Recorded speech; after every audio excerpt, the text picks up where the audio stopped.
আসসালামু আলাইকুম, কেমন আছেন সবাই? বিনুর বিশ্বে আপনাদের সবাইকে জানাই স্বাগত। আজকে অনেকটাই কাজ আছে, তাই সকাল সকাল একটু ব্রেকফাস্ট বানিয়ে নিয়েছি। একটু মোটা করে বানিয়েছি চিজ অমলেট আর ব্রেড। এই চিজ অমলেটের রেসিপিটা আমার চ্যানেলে আগে থেকেই আপলোড করা আছে, আপনারা যদি চান দেখে আসতে পারেন। তবে আজকের এই ব্লগটা অনেকদিন আগেই বানানো উচিত ছিল, আমি সময় পাইনি তাই বানিয়ে উঠতে পারিনি। আজকে ভাবলাম যে আজকে ব্লগটা শেয়ার করি আপনাদের সঙ্গে। আসলে ব্লগটা হচ্ছে আমার নাতনির বিয়ের ব্লগ। বিয়ের ঠিক নয়, আমি ওকে আইবুড়ো ভাত খাইয়েছিলাম, তো এই আইবুড়ো ভাতের আর বিয়ের কিছু কিছু ছবি আছে বা ভিডিও আছে, সেইগুলোই আপনাদের সঙ্গে শেয়ার করব। চলুন তাহলে ব্লগটা শুরু করা যাক। এই হচ্ছে আমার সেই নাতনি, যার কিছুদিন পরে বিয়ে আছে, আর আজকে যাকে নেমন্তন্ন করেছি আমি আইবুড়ো ভাতের জন্য। নাতনি বলতে আমার কাকাতো ননদের নাতনি, মানে আমারও নাতনি হলো, একই ব্যাপার। তো এর বিয়ে আছে, আমাদের নেমন্তন্ন করে গেল কালকে ওর বাবা মা এসে, তো আজকে আমি ওদের আইবুড়ো ভাতের জন্য নেমন্তন্ন করেছিলাম একটু খোসকা পোলাও।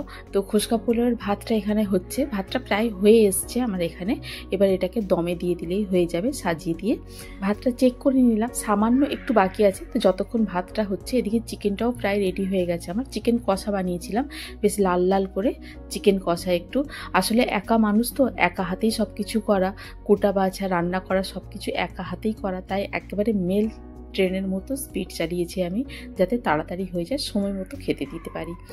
এই যে পোলাওয়ের ভাতটা রেডি হয়ে গেছে, ভাতটাকে এবারে সাজিয়ে নেওয়ার পালা।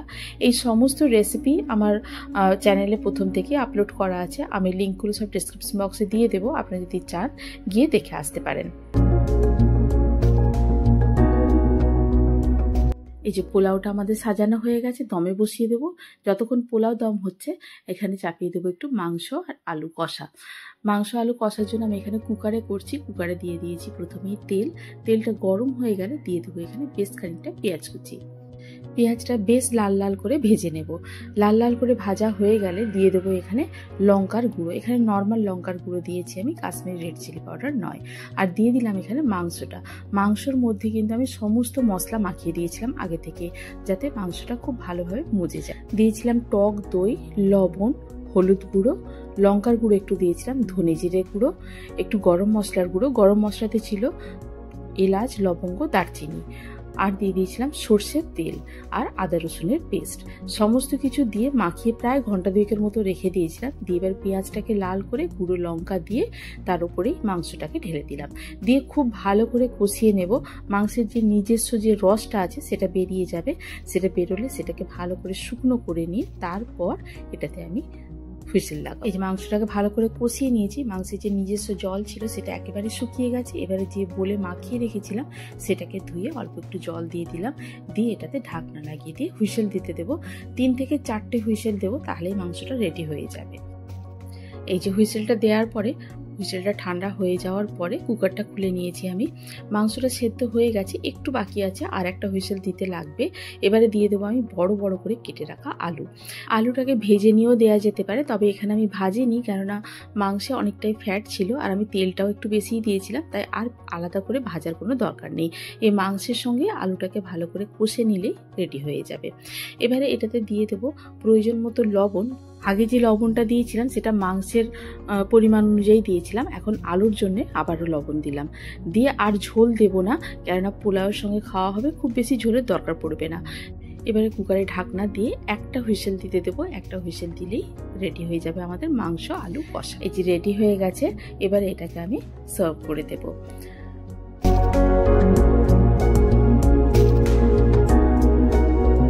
করেছিলাম 5 রকমের ভাজা, বেগুন ভাজা, আলু ভাজা, টিকিয়া ভাজা, ডিম ভাজা, ডিম সেদ্ধ করে ভাজা আর মাছ ভাজা।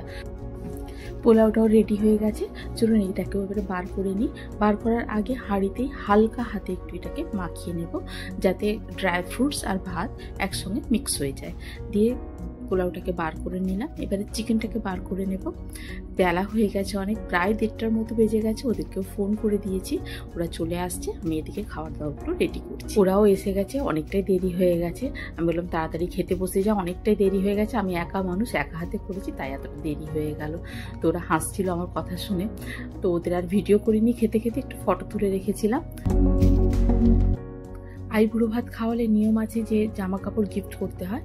তো যেহেতু বিয়ে বাড়ি, প্রথম বিয়ের পরে শাড়িই পরে মেয়েরা বেশিরভাগ, তো আমি শাড়িই গিফট করলাম, সুতির শাড়ি, বাড়িতে পরবে। তোকে বলেছিলাম যে আমি শাড়িটা যেটা দিচ্ছি তুই কিন্তু নিয়ে যাবি সঙ্গে করে, ওখানে গিয়ে পরবি শ্বশুরবাড়িতে, আর আমার কথা মনে করবি। তো এটাই ওর জন্য পছন্দ করলাম, একটু রং চঙা রঙের, যেটা দেখতে পাচ্ছেন অরেঞ্জ কালারের, অরেঞ্জ আছে আর লাল আছে, সায়া শাড়ি ব্লাউজ। দোকানদারকে বললাম একটু ভালো করে গিফট প্যাক করে দিন, গিফট করবো, কেননা দেখতেও সুন্দর লাগবে। এটা বিয়ের গিফট নয়, বলে যে আইবুড়ো ভাত খাওয়ালে একটা জামা কাপড় দিতেই হয়, তো এটা সেইটাই। তো দোকানদার খুব ভালো করে র্যাপ করে দিচ্ছে ওটাকে। এটা পাড়ার ভেতরকার দোকান, তবে কিন্তু এদের স্টক প্রচুর, জিনিসপত্র বেশ ভালোই রাখে এরা। দেখলাম শাড়িটারের কালেকশন কিন্তু বেশ সুন্দর, সুতির শাড়িটাই বেশি রাখে এরা, বেশ সুন্দর কালেকশন কিন্তু এদের, খুব ভালো পছন্দ হলো আমাদের শাড়িগুলো। আমরা রেডি হয়ে গেছি, আজকে ওর বিয়ে, চলেছি বিয়ে বাড়ি। এই যে দিয়ে দিলাম মেনু কার্ড, কী কী রান্না হয়েছিল আপনারাও দেখে নিন। খুব সিম্পল হয়েছিল কিন্তু খুব ভালো রান্না করেছিল, রান্না বান্না ভীষণ ভালো হয়েছিল। এই যে কনের সাজে বসে আছে, আমি বললাম চল তোর দুটো ফটো তুলে নিই, একটু ভিডিও করে নিই, কবে আবার তোর সঙ্গে দেখা হবে, আমিও চলে যাব, তুইও চলে যাবি শ্বশুরবাড়ি। এই যে বরের ছবি, এটা বরটাকেও দেখুন কি সুন্দর লাগছে না, দুজনকে খুব ভালো মানিয়েছে কিন্তু জুটিটা, দুজনকেই দেখতে সুন্দর লাগছে। বিয়ের দিন যে কোনো মেয়েকে কিন্তু দেখতে অসাধারণ লাগে, সে যেরকম দেখতে হোক আর যেরকম ভাবেই সাজানো হোক না কেন, কি ভালো লাগছে না দেখতে কনের সাজে। এখানে চলছে বরেদের খাওয়ার পর্ব, বরের বন্ধু বান্ধব, বরের জামাইবাবুরা সব বসেছে এখানে খেতে। আর দেখুন সামনে একটা ছোট্ট বর বসে আছে, নিত বর। তো যাকে দিয়েছিলাম ভিডিওটা করতে, তাকে বললাম যে এই ছোট্ট বরটার একটু ভিডিও করো, তো শুনে হাসছে বাচ্চাটা। যে বাকি সবাইরাও বসে খাওয়া দাওয়া করছে, চলুন এবারে আমরাও একটু খেতে বসি, অনেকটাই বেলা হয়ে গেল। দিয়েছে এখানে প্রথমেই নান পুরি, আর ছিল মটরের একটা গ্রেভি, আর সঙ্গে ছিল স্যালাড। প্রথমেই দিয়েছিল চিকেন পকোড়া আর সস, সেটা আগেই খেয়ে নিয়েছি, তোলা হয়নি সেটা ভিডিও। তা এরপরেই দিয়ে দিয়েছিল চিকেন বিরিয়ানি। বিরিয়ানিটাও কিন্তু খুব ভালো হয়েছিল খেতে, সব রান্নাগুলোই ভালো হয়েছিল, আমার তো বিরিয়ানিটা ভীষণ ভালো লেগেছিল। তো আমি বললাম বিরিয়ানিটাই খাই, নানপুরি অতটা খেতে পারবো না, অর্ধেকটা খেয়েছিলাম, খেয়ে রেখে দিয়েছিলাম। বিরিয়ানিটা খেয়েছিলাম আমি, ভীষণ ভালো হয়েছিল বিরিয়ানিটা কিন্তু। শেষ পাতে ছিল ম্যাঙ্গো আইসক্রিম।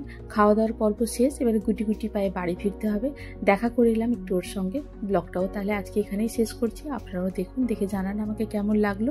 যদি ভালো লেগে থাকে একটা শেয়ার করে দেবেন, আর যদি কোনো নতুন বন্ধু থেকে থাকেন আমার চ্যানেলটিকে সাবস্ক্রাইব করে পাশে থাকার অনুরোধ রইল। আজ তাহলে এই পর্যন্তই, আবার দেখা হবে। ভালো থাকুন, সবাইকে ভালো রাখুন, আর এই জুটিটিকে প্রাণ ভরে আশীর্বাদ করুন, যাতে এরা সারাটা জীবন সুখে শান্তিতে এবং ভালোবাসায় কাটাতে পারে। আল্লাহ হাফিজ।